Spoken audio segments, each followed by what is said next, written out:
কলকাতায় গর্ত খুঁড়তেই বেরোলো দেহ। কাশীপুর লেনের ঘটনা, যেখানে পুরসভার কাজ চলছিল এবং গর্ত খুঁড়তেই মিলল মৃতদেহ। পুরসভার কাজ চলার সময় গর্ত খুঁড়তেই দেহের হদিশ পাওয়া গিয়েছে। সেই ছবি দেখছেন, পুরসভার কাজ চলার সময় গর্ত খুঁড়তেই এক মহিলার দেহ উদ্ধার করা হলো।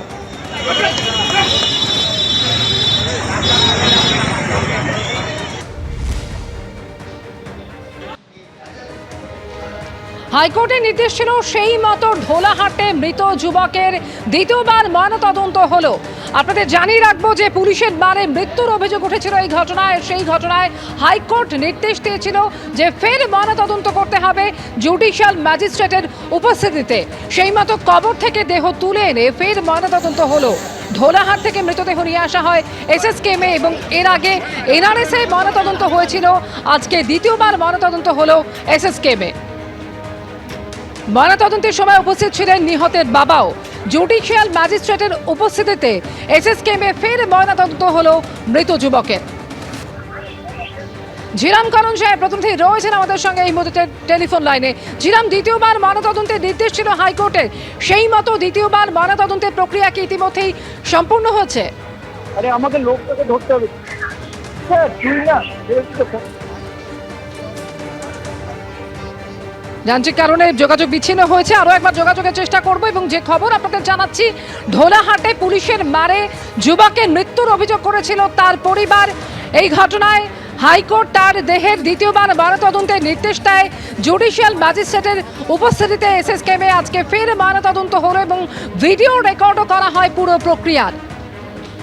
পুলিশ সেটা অভিযোগ করে, তার পরিবারের যেটা অভিযোগ ছিল যে চোর সন্দেহে পুলিশ তাকে তুলে নিয়ে যায় এবং জামিন পাওয়ার পরই অসুস্থ অবস্থায় ওই যুবকের মৃত্যু হয়। সেই ঘটনায় দ্বিতীয়বার ময়নাতদন্তের নির্দেশ হাইকোর্টের। ঝিরাম করণ সাহেব প্রতিনিধি রয়েছেন সরাসরি এই মুহূর্তে আমাদের সঙ্গে। ঝিরাম, এসএসকেএমে আজকে নিয়ে আসা হয় মৃত যুবকের মৃতদেহ এবং দ্বিতীয়বার তার ময়নাতদন্তের প্রক্রিয়া কি ইতিমধ্যেই সম্পূর্ণ হয়েছে? ঝিরাম, একদমই ময়নাতদন্তের প্রক্রিয়া সম্পন্ন হয়েছে এখন থেকে প্রায় ৪৫ মিনিট আগে এবং আমরা দেখতে পাচ্ছি এখানে তার পরিবার পরিজনরা অপেক্ষা করছে, তাদের সকলে অপেক্ষা করছে এবং যারা ময়নাতদন্তকারী আধিকারিক তারাও ইতিমধ্যে বেরিয়ে যাওয়ার জন্য প্রস্তুতি নিয়েছেন। জুডিশিয়াল ম্যাজিস্ট্রেট যিনি ছিলেন তার ক্ষেত্রে যে বিষয়গুলো তিনি তার উপস্থিতিতে ময়নাতদন্ত হয়েছে এবং আমরা যেটা জানতে পারছি যে পরিবার পরিজনরা এই মুহূর্তে অপেক্ষা করছেন যে তার দেহ তুলে দেওয়ার জন্য। পরিবারের পক্ষ থেকে যে আইনজীবী রয়েছেন তার সঙ্গে আমরা কথা বলবো, জেনে নেব কি বিষয় হয়েছে।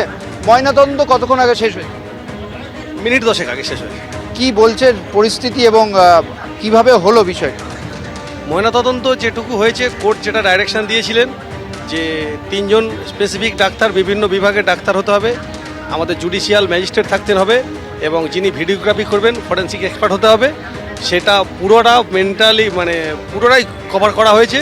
পুরো ফরম্যাটটা সিস্টেম। আপনাদের যা যা নির্দেশ ছিল হাইকোর্ট থেকে সেই নিয়ম কি মানা হয়েছে? আমি দাঁড়িয়ে থেকে দেখলাম টোটাল নিয়ম প্রসিডিওরটা ফুলফিল করা হয়েছে, সব কিছু মেনে পোস্টমর্টম রিপোর্ট পোস্টমর্টম হয়েছে। দ্বিতীয়বার ময়নাতদন্তের বিষয় কেন উঠলো? হাইকোর্টে কি নির্দেশ দিয়েছে?